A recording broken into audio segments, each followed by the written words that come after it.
22 नवंबर की शाम को हम सब नहीं भूल सकते, जब लाल किले के पास जब मेट्रो स्टेशन के पास बम धमाका हुआ तो दिल्ली के साथ साथ पूरा देश दहल गया।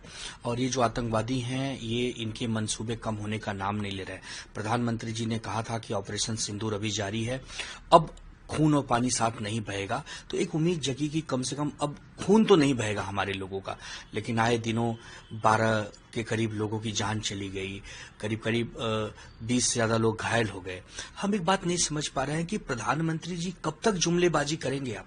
गृह मंत्री जी कब तक बिहार के चुनाव में प्रचार करेंगे आप? अगर आप बिहार के 10-12 दिन के चुनाव प्रचार की जगह अगर दिल्ली में चौकस और चौकन्ना भरा नजर से आप नजर बनाए रखते तो आज ये हादसा टल सकता था। हमारी पुलिस, हमारी एजेंसियां आपके अधीन है, वो काम करना चाहती है, वो धरपकड़ भी करती हैं, वो अपनी जान की बाजी भी लगाती हैं, लेकिन जब तक उनका शासक, उनका सेनापति पूरी तरह से ताकतवर नहीं होगा, पूरी तरह से मुस्तैद नहीं होगा, तब तक कैसे होगा? आज धरपकड़ करके, आज आरोपियों को पकड़ के क्या ये 12 लोगों की जिंदगियों की जो भरपाई हम कर सकते हैं?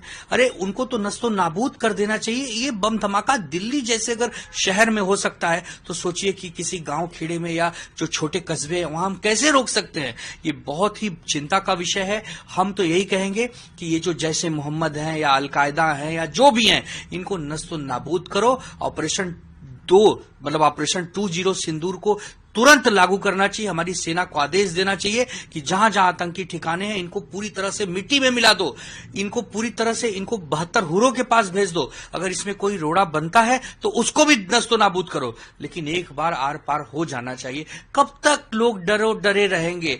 आप सोचिए कि अगर यही हादसा दिवाली के समय हो गया होता, यही हादसा अगर 26 जनवरी के समय हो गया होता, कितने लोगों की जान जाती। इसका मतलब कि इनकी प्लानिंग रही होगी। अब ये प्लानिंग करते करते तो हमारी एजेंसियां इनको पकड़ती क्यों नहीं है समय पर?